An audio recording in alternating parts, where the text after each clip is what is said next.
He signed a deal for just over $1.8 million. And I think what's really interesting about where things stand with the Toronto Maple Leafs is that they have so many guys who could slot into their bottom six, which is, I suppose, a good problem to have, but it is a problem that inevitably will be rectified by trades, and they will have to ship some guys out. This is Joe from the Bridges' potential opening night lineup. He didn't want me to say it's his. He didn't want to label it his own, but he's got Mateus Michelli up there on the top line with Nyes and Matthews. But look at all the different line combinations that they could rip off when it comes to the bottom six forwards. And Michael Pezzetta's a guy they signed in the offseason. No one's really sure about what David Kampf, Calle Yarncroke's deals are going to be. Nick Robertson's got a contract. And it's just a fascinating spot. And that does not include Easton Cowan, who a lot of people believe will be given a real opportunity to make this club out of camp, as he should be. I mean, the guy's accomplished every single thing he possibly can in the OHL with the London Knights. So, Struddy, how do you see this all playing out with the Leafs now that Robertson's locked up? Do you think he's a lock to be part of the opening night lineup for the Leafs?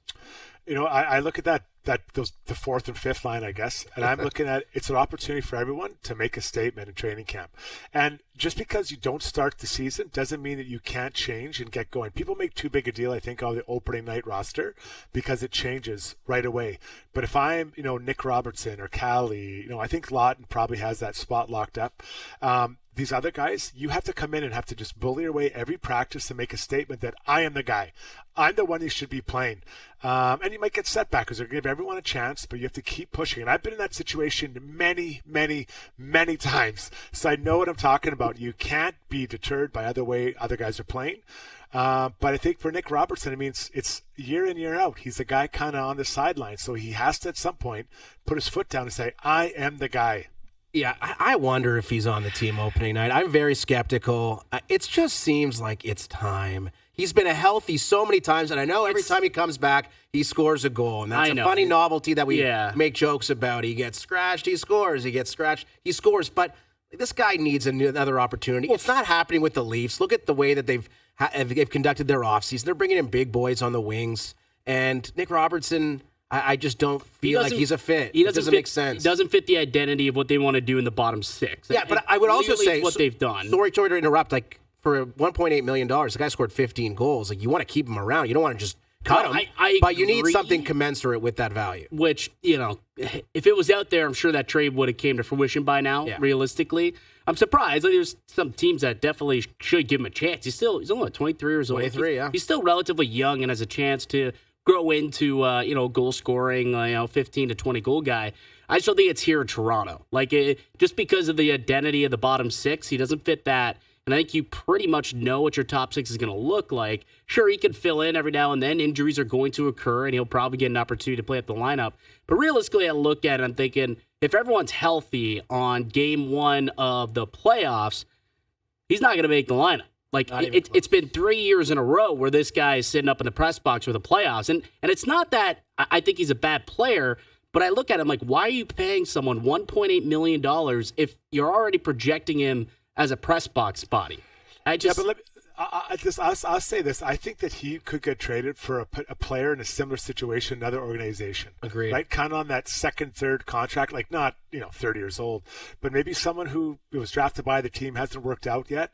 So I'd be looking for that more than trying to just slide him out the door. Now you have to have a two-way street, but call me through team's roster. Who's that 14th forward on another team or that 8th defensive on another team that you'd like a look at, and you can flop it, and maybe it works well for both teams. Yeah, and Pittsburgh's a team that has been floated for Robertson simply because of the connection with Kyle Dubas and all the reports about maybe they trade Rust, maybe they trade Raquel and need somewhere to play in the top six. But I don't know. I think you could probably get a third or a fourth for Nick Robertson today, but I'm sure the Leafs look at it, though, and say, well, the guy scored 15 goals for us. What's a fourth-round pick going to do for us? And let's just keep him around if that's the case. And I totally understand that logic as well. But clearly something has to give. David Kampf, I know he has some kind of no-trade protection, which is hilarious and absurd, but it's true. Calle Yarncroke's a guy who's been an NHL player for a long time. I think he's got 5 goals in 110 playoff games. I'm not sure why there's such a push to move Yarncroke out the door. I think he's a very serviceable bottom six player.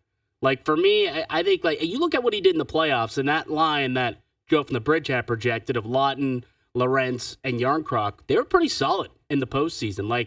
very dependable 200 feet. They provided a lot of chances. The goals didn't necessarily come. How many goals but a lot of did they produce? chances at the very least with that lineup there. I think the answer is 0. Yeah, possibly. It could Lon's got a better game. He can play better than he showed as a Leaf so I think far. so too. I think that it's you got to look at. I think the centers, they don't have to.